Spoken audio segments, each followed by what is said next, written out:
Այսօր տարածաշրջանում փոխվստահության ամրապնդման և խաղաղության օրակարգի առաջմղման ուղղությամբ նշանակալի իրադարձություն է տեղի ունենում Ադրբեջանի կողմից Հայաստանի ուղղությամբ բեռնափոխադրումների սահմանափակումների վերացման արդյունքում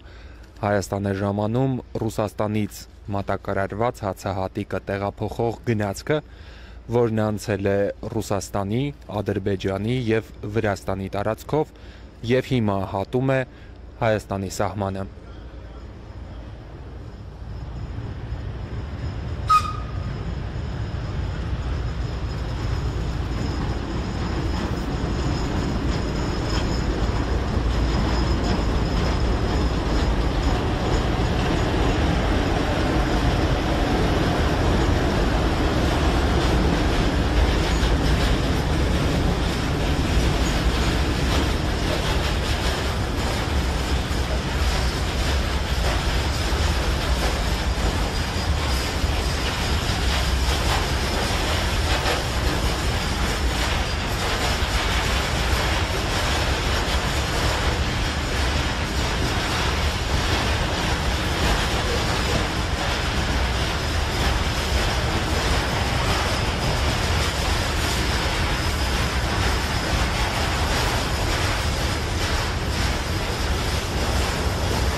Մենք հիմա Տավուշի մարզի այրում կայարանում ենք, այստեղ է էկոնոմիկայի նախարար Գևորգ Պապոյանը։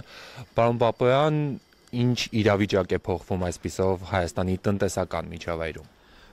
Նախ արձանագրենք, որ գրեթե 3.5 տասնամյակ այս երթուղով, այսինքն երկաթուղային երթուղով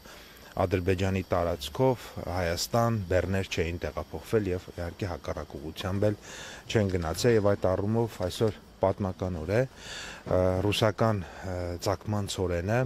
Ադրբեջանի, այնուհետև Վրաստանի տարածքով եկավ Հայաստանի Հանրապետություն, առաջիկա օրերին սպասում ենք նաև Ղազախական ցակման ծորենը, որը այս պահին Ադրբեջանի տարածքում է եւ ըստ էության կարող ենք ասել, որ այս երթուղին արդեն գործարկված է եւ սա շատ կարեւոր էական նշանակություն ունի բնականաբար մեր տնտեսական քաղաքականությունների եւ լոգիստիկ քաղաքականությունների դիվերսիֆիկացիայի տեսանկյունից, բայց նաեւ շատ կարեւոր է արձանագրել, որ սա